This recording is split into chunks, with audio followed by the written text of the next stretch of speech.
1,000 pala tayo dito ngayon, 1,000 beneficiaries, 18 barangays. Okay, so palakpakan naman natin yung DSWD. At siyempre si Congressman Uri. At patuloy na kumagawa ng mga programa po natin dito. So palitan muna natin yung mindset natin na gusto natin paghirapan para tuloy-tuloy. Kaysa madali ngayon, mahirap yung bukas.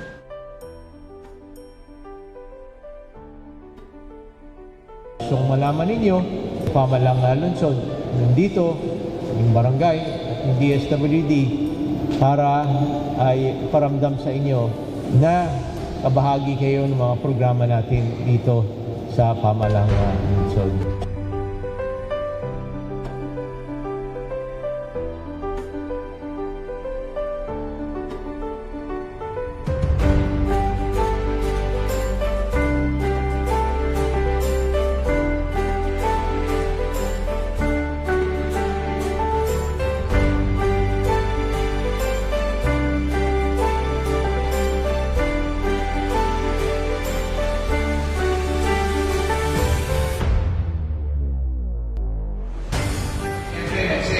Tayo ngayong Pasko. At gagawin na rin natin pasalamat, pasalamat sa inyo lahat, sa mga senior citizen po natin, dahil talagang kayo'y mga gabay sa naging kanilang mga pamilya. Maraming salamat tayo. Lahat ng mga pamilya na naman sa natin ng ating dahil sinasabi nga natin, pamilya po natin, yan. Lahat.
Happy Monday po at re-report po muli tayo sa mga kaganapan last week.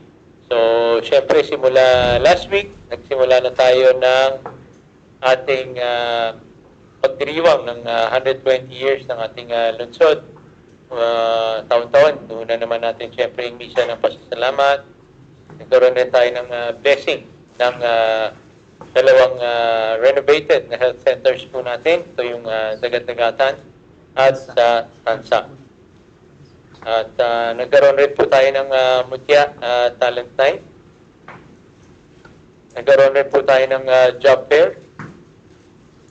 At nagkaroon ng medical mission ang mga kapatid natin, mga Christian brothers and sisters po natin, at nagkaroon ng Pista Kristiyano naman po sa gabi. At meron rin tayong simultaneous cleanup ng lahat ng ating mga barangay, lalo na doon sa mga coastal areas po natin, tabing ilog, tabing dagat. So maraming salamat sa lahat ng nag-attend. At nagkaroon rin tayo ng awarding ng top 20 taxpayers po natin at recognition ng ating mga key stakeholders po natin. So, 20 business at realty taxpayers at ganun rin yung mga partners po natin dun sa iba't ibang mga programa po natin. Noong Saturday naman po, nagkaroon po tayo ng taunang pong Pangisdaan Festival Street Dance competition po natin. So, sana kahit pa paano nakapagpahinga na yung mga estudyante po natin, mga guro po natin, at lahat po, alam po natin yung pagod. At maraming salamat sa kasiyahang binigay po sa atin. Kahapon naman po nag-umaga, siyempre nag-ikot ang ating mga bikers po sa buong lungsod ng Navotas. At kanina umaga po, nag-blessing na po tayo at inauguration ng ating Bahay Kalinga. Itong Bahay Kalinga po, isang tahanan po para doon sa mga abandoned na mga children po.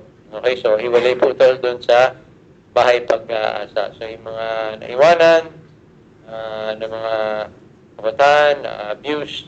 So yan, dito po natin ibabahay, alagaan, kakalinga at bibigyan ng maraming oportunidad. So hindi ba po dyan nagtatapos ang mga programa po natin kasi bukas po meron tayong araw ng mangingisda. At sa 14th naman po meron tayong health caravan at Zumba.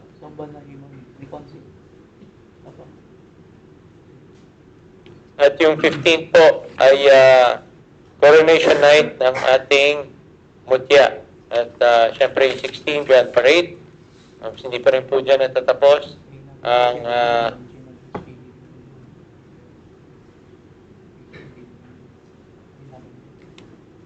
Rise for All po sa January 17 to 24.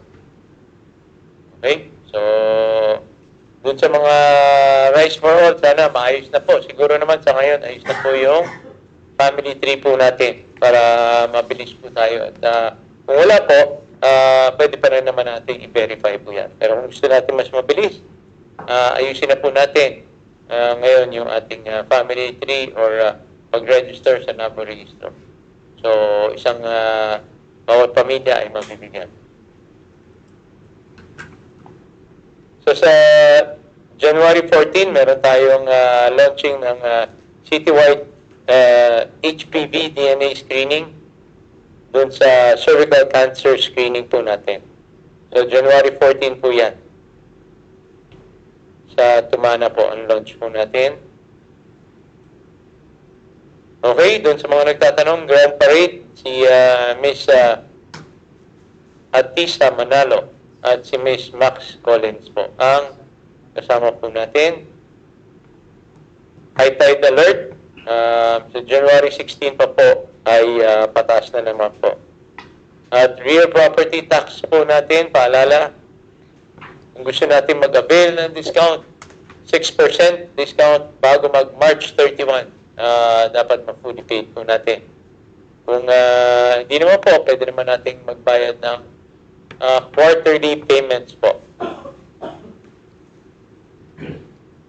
At paalala lang po, huwag na po nating hintayin yung huling araw ng deadline ng business permit renewal para ma-avoid natin yung penalties. So, January 20 po yan. Okay? At pwede rin tayong online magbayad. At yun, meron rin po tayo mga kiosk dun sa si Francis. Yan. So, pwede pumunta po dito. At pwede rin online. Okay, kung hindi kayo marunong mag-online, meron tayong mga kiosk dyan sa baba. Okay, so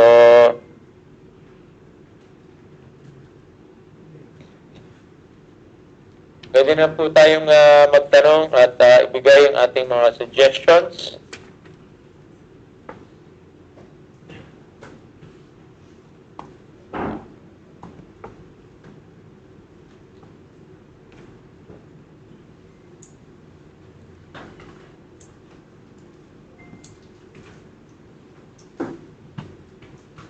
Wala pa?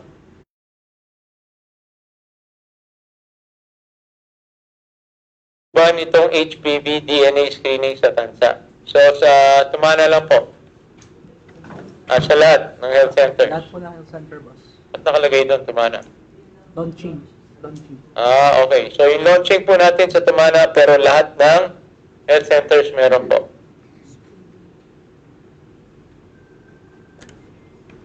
May libre po bang dental services? Yes po, boss. May mga, lahat po ng health centers po natin, may mga dentist po tayo na nag-prepare po ng tooth extraction saka prophylaxis po. Pero yung denture, hindi po kasama. Ano pong need na documents para mag-apply ako sa Navotas Institute?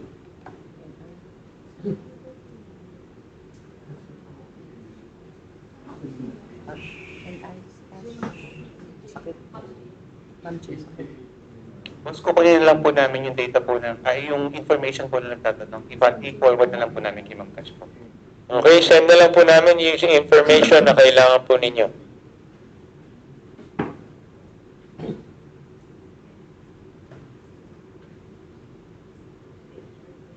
Kung babae po ba, pwede sa welding class? Pwede po. So, in demand po actually yung welding sa pang babae. Meron po bang magaganap ng variety show? Wala po tayong variety show. Okay, dahil yung pondo po, syempre, sabi ko nga po sa inyo, napunta po yan sa bigas po. Online pa rin po ang pag-renew. Yes, online pa rin po ang pag-renew. Pero pag nahirapan po kayo, ay marami tayong kiosk dito na matulungan kayo. Yes, wala pong extension yung January 20 po. Taon-taon naman po yan. So, January 12 pa lang po. So, sana tapusin na po natin.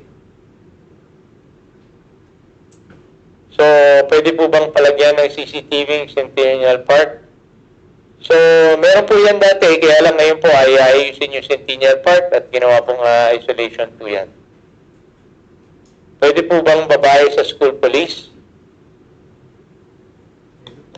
Pwede naman po, basta po dito siya.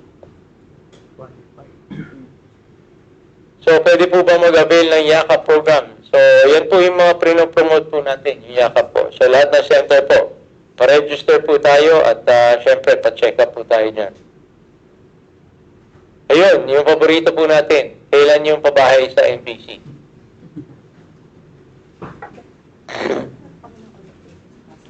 Magandang umaga po. Ayun po dun sa ating nakuhang tugon po mula sa NHA, ang update report po nila sa atin as of this day, they are requesting for the 2 weeks po para dun sa kanilang testing upon the installation po ng mga working population nila.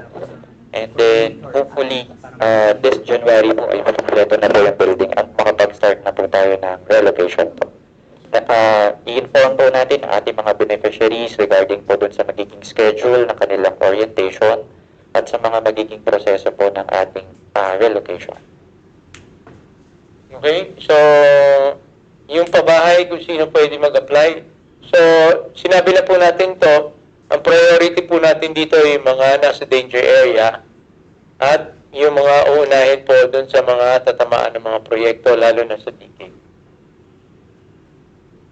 Kailan magbibigay ng TOR ng school year 24-25 ang NPC?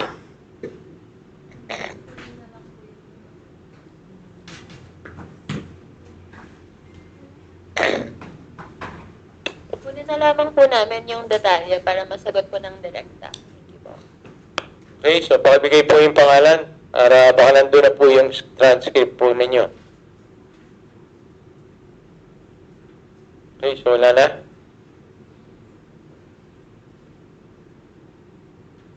Anong status ng mga nasunugan? Nasunugan na I assume sa tansa po to. So kung qualified po kayo, ay sine-check po natin ngayon kung qualified po, ay syempre isa sa mga priority po yan na mabigyan ng pabahay.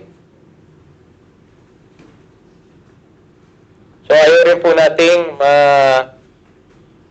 tagalan yung kayo sa evacuation center, kaya inaalam po natin para kung ready naman po yung pabahay, at qualified po kayo, malipat na po kayo para hindi rin po lahat mahirapan.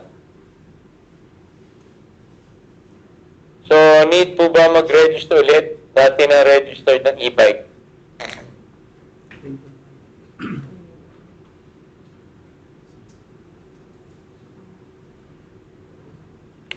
Sir, kunin namin yung pangalan, pero sa e-bike po, based sa plaka, pag nagre-register po sa FTPU, pupuntahan po sila to verify the parking area po nila sa mga bahay-bahay. Okay? Ask ko lang po yung kapatid ko, nag-enroll sa NTC.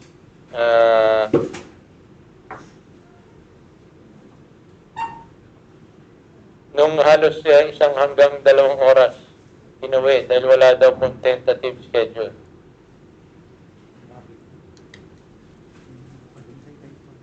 Late enrollee.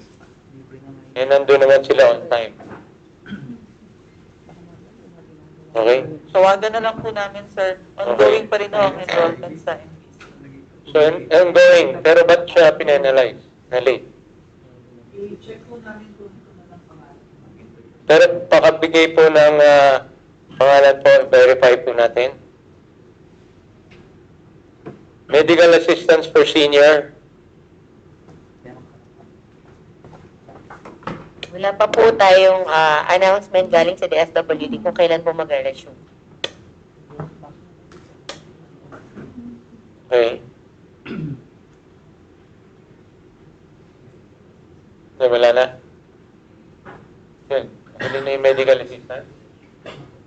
Okay, so wala na pong katanungan. Maraming salamat po sa ating lahat. O, kita-kita na lang po tayo sa ating mga events. Okay, dun sa Navotas Day po. Maraming salamat at magandang umaga po.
Pagkakali dito kayo, 1,000 beneficiaries, 18 barangays. Okay, so palakpakan naman natin yung DSWD. Yan, expect na yan. Siyempre si Congressman Uri. At patuloy na kumagawa ng mga programa po natin dito. So palitan muna natin yung mindset natin na gusto natin paghirapan para tuloy-tuloy. Kaysa madali ngayon, mahirap yung bukas.